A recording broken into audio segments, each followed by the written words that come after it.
Morning news కి స్వాగతం. పత్రికలోని ముఖ్యాంశాలు చూద్దాం. అంతకంటే ముందు ఢిల్లీలో ఎన్నికల నగార మోగిందని చెప్పుకోవచ్చు. మొత్తం మీద ఫిబ్రవరి 5వ తారీఖు ఎలక్షన్ పోలింగ్ షెడ్యూల్ విడుదల చేసిన ఈసీ అంటూ వార్త వేసుకొని వచ్చింది. మొత్తం మీద బాంబే హైకోర్టు సీజేగా జస్టిస్ అలోక్ ఆరాధే, హైకోర్టు ప్రధాన న్యాయమూర్తి సీజే జస్టిస్ లోక్ ఆరాధేను బాంబే హైకోర్టు సీజేగా బదిలీ చేయాలని సుప్రీంకోర్టు కోలియం కేంద్రం ప్రభుత్వానికి సిఫారసు చేసింది అంటూ 8వ పేజీలోని వార్త. మొత్తానికైతే బాంబే హైకోర్టు సీజేగా జస్టిస్ లోక్ ఆరాధే అంటూ వార్త వేసుకొని వచ్చింది. ఇక్కడ ఢిల్లీలో మోగిన నగారా, అసెంబ్లీ ఎన్నికల పోలింగ్ ఫిబ్రవరి 5న షెడ్యూల్ విడుదల చేసిన ఈసీ అంటూ 8వ పేజీలోని వార్త. ఇది కూడా మొత్తానికైతే ఢిల్లీ అసెంబ్లీ ఎన్నికల్లో నగారా మోగింది. రాష్ట్రంలోని మొత్తం 70 స్థానాలకు ఒకే విడతలో ఫిబ్రవరి 5వ తేదీన పోలింగ్ నిర్వహించాలని కేంద్ర ఎన్నికల సంఘం ఈసీ నిర్ణయించింది. అదే నెల 8వ తేదీ ఓట్ల లెక్కింపు జరగనుంది అంటూ వార్త వేసుకొని వచ్చింది. మొత్తం మీద ఓట్ల లెక్కింపు కూడా అదే నెలలో జరగనుంది. 5వ తారీఖు రోజు పోలింగ్ అయితే 8వ తారీఖు రోజు ఓట్ల లెక్కింపు అంటే వార్త వేసుకొని వచ్చింది. మొత్తం మీద 3 రోజుల్లోనే ఓట్ల లెక్కింపు. మొత్తం అదే 5వ తారీఖు రోజు ఎలక్షన్ జరిగితే 8వ తారీఖు రోజు లెక్కింపు కూడా అయిపోతుంది. ప్రాథమిక ఆధారాలున్నాయి. ఈ దశలో ఫార్ములా ఈ రేస్ పై ఎఫ్ఐఆర్ ను రద్దు చేయలేం. వార్త వేసుకొని వచ్చింది. ఇక్కడ సొమ్ము ఎవరికి చేరిందన్నది దర్యాప్తులో తేలాలి. కేటీఆర్ పిటిషన్ ను కొట్టివేస్తూ హైకోర్టు తీర్పు.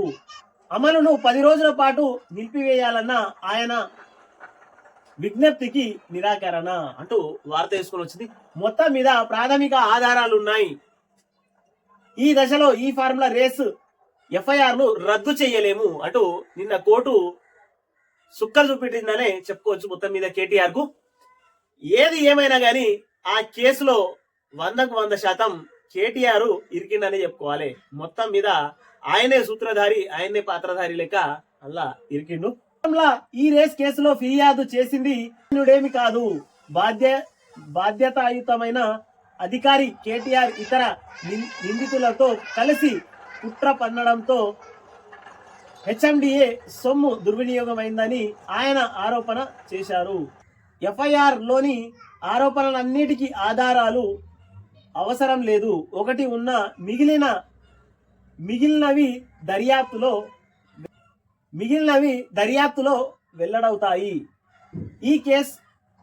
ఈ రేసులోని పూర్వపరాలను పరిశీలిస్తే కేటీఆర్ కు వ్యతిరేకంగా ప్రాథమిక ఆధారాలున్నాయి. ఒకసారి ప్రాథమికంగా కేసు ఉందని ఈ కోర్టు నిర్ణయానికి వస్తే విచారణ చేసే అధికారం దర్యాప్తు సంస్థలకు ఉంది. ఆధారాలు సేకరించే అవకాశం దానికి ఇవ్వాలి. అందువల్ల ఈ కేసులో దర్యాప్తును అడ్డుకోలేం. అలాగే పిటిషన్ ఆరోపణలైన దురుద్దేశం, ఈ కేసుకు చెందిన మరో వ్యక్తిని అరెస్టు చేయకపోవడం వంటివన్నీ దర్యాప్తు చేయాల్సిన అంశాలే అంటూ హైకోర్టు చెప్పుకొని వస్తుంది. మొత్తం మీద కేటీఆర్ కు ఉచ్చు బిగించిందని చెప్పుకోవచ్చు. ఏసీబీ దూకుడు, గ్రీన్కో అనుబంధం సంస్థల్లో సోదాలు. 9న ఏసీబీ, 16న ఈడీ విచారణకు కేటీఆర్ హాజరవ్వాలంటూ దర్యాప్తు సంస్థల నోటీసులు. మొత్తం మీద నువ్వు ఎలాంటి తప్పు చేయకపోతే దర్యాప్తు సంస్థలకు సహకరించి అక్కడి నుండి హరీష్ రావు చెప్పినట్టు నువ్వు కడిగిన ముత్యం లేక బయటకు రా అంటూ తెలంగాణ ప్రజలు కూడా అదే చెప్తున్నారు. హైకోర్టు తీర్పును సవాల్ చేస్తూ సుప్రీంకోర్టుకు కేటీఆర్, కేవియాట్ కొట్టివేసిన రాష్ట్ర ప్రభుత్వం అంటూ వార్త వేసుకొని వచ్చింది. మొత్తం మీద హైకోర్టుకు సవాల్ చేస్తూ సుప్రీంకోర్టుకు వెళ్తానని కేటీఆర్ చెప్పుకొని వస్తున్నాడు. మొత్తం మీద ఈ కేసులో ఎలాంటి తప్పు లేనప్పుడు, ఏం జరగలేనప్పుడు దర్యాప్తు సంస్థలకు అక్కడ వెళ్ళి విచారణలో 100కు 100% వాళ్ళు అడిగిన క్వశ్చన్లకు కానీ ఆన్సర్లు చెప్తే కడిగిన ముత్యం లేక బయటకు వస్తావు కదా అంటూ ఇక్కడ తెలంగాణ రాష్ట్ర ప్రజలు చెప్పుకొని వస్తున్నారు. అక్కడ హరీష్ రావు కూడా అదే మాట చెప్పుకొని వస్తున్నాడు. ఇక అక్రమ కేసులపై న్యాయ పోరాటం చేస్తా, మళ్ళీ చెప్తున్నా, నేను ఏ తప్పు చెయ్యలేదు అంటూ కేటీఆర్ చెప్పుకొని వస్తున్నాడు. మొత్తం మీద నేనే తప్పు చేయలేదు, మళ్ళీ ఒకసారి నేను చెప్తున్నా అంటూ కేటీఆర్ చెప్తున్నాడు.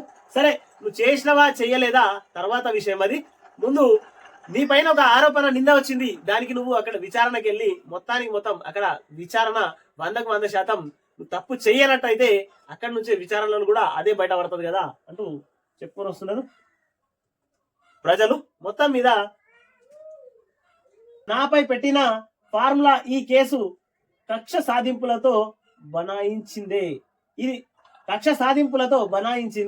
ఇది రాజకీయ ప్రేరేపితమైన.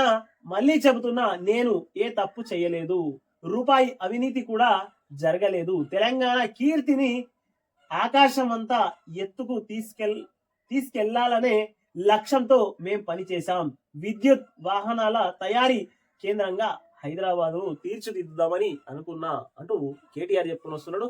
నువ్వు ఏం తప్పు చేయనప్పుడు విచారణకి వెళ్ళి చెయ్యలేదు అని చెప్పుకోవచ్చు కదా అంటూ తెలంగాణ ప్రజలు అంటున్నారు. టిబెట్ లో మృత్యుఘోష. టిబెట్ లోని షిగాజే నగరంలో విధ్వంసమైన ఇళ్ల వద్ద కొనసాగుతున్న సహాయక చర్యలు అంటూ వార్త వేసుకుని వచ్చింది. 6.8 తీవ్రతతో భారీ భూకంపం, 126 మంది మృతి, 188 మందికి గాయాలు. ఢిల్లీ, పశ్చిమ బెంగాల్, బీహార్, నేపాల్లోనూ ప్రకంపనలు అంటూ 2వ పేజీలోని వార్త. మొత్తం మీద 6.8 తీవ్రతతో భూకంపం జరిగింది. మొత్తం మీద 126 మంది మృతి చెందినట్టు వార్తలు, 118 మందికి గాయాలు, 188 మందికి గాయాలైనట్టు వార్త తీసుకొచ్చింది. మొత్తం మీద ఢిల్లీలో, తర్వాత పశ్చిమ బెంగాల్, తర్వాత బీహార్, నేపాల్లోనూ భూకంపం వచ్చింది అన్నట్టు వార్త తీసుకొని వచ్చింది. ఇక్కడ 2వ పేజీలో వార్త ఇది. మెట్రో విస్తరణ పనులకు ఏప్రిల్లో టెండర్లు పిలవాలి, మార్చి నాటికి డిపిఆర్లు సిద్ధం చేయాలి, సీఎం రేవంత్ రెడ్డి ఆదేశం అంటూ వార్త తీసుకొని వచ్చింది. 2వ పేజీలో వార్త. మొత్తం మీద హైదరాబాద్ మెట్రో విస్తరణకు ఏప్రిల్లోగా టెండర్లు పిలవాలి, మొత్తం మీద మార్చి నాటికి డిపిఆర్లు సిద్ధం చేయాలి అంటూ నిన్న రేవంత్ రెడ్డి గారు మొత్తం మీద డిపార్ట్మెంట్ ని కోరినట్టు వార్త తీసుకొని వచ్చింది. ఇక్కడ ఇస్రో కొత్త చైర్మన్ గా నారాయణన్ 14న బాధ్యతల స్వీకరణ అంటూ 12వ పేజీలోని వార్త. మొత్తం మీద ఇస్రో కొత్త చీఫ్ గా నారాయణన్ అంటూ వార్త తీసుకొని వచ్చింది. భారత్ లో రూపాయలు 25,700 కోట్ల పెట్టుబడులు, సిఇఓ సత్య నాదెల్లా వెల్లడి అంటూ బిజినెస్ వార్తలలో ఉంది ఇది.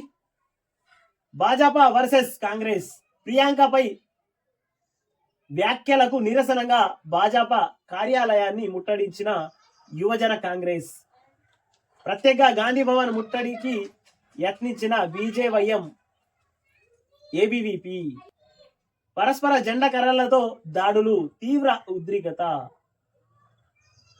మొత్తం మీద ఇక్కడ ప్రియాంక చేసినటువంటి వ్యాఖ్యల పైన అంటూ ఇక్కడ వార్త తీసుకుని వచ్చింది. మొత్తం మీద బీజేపీ, ఇక్కడ కాంగ్రెస్, మొత్తం మీద కార్యకర్తలు మాత్రమే డుషుం చేసుకుంటారని చెప్పుకోవచ్చు.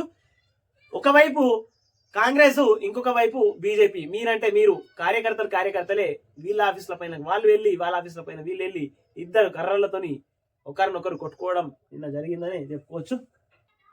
Gun foundry habits, Begum Bazar news today అంటూ వార్త చేసుకొని వచ్చింది. ఇక్కడ భాజపా రాష్ట్ర కార్యాలయం ఎదుట యువజన కాంగ్రెస్ నిర్వహించిన నిరసన ప్రతిగా బీజేవైఎం ఏబీవీపీ చేపట్టిన గాంధీ భవన్ ముట్టడితో 2 చోట్ల ఉద్రిక్తత పరిస్థితులు నెలకొన్నాయి అంటూ 2వ పేజీలోని వార్త.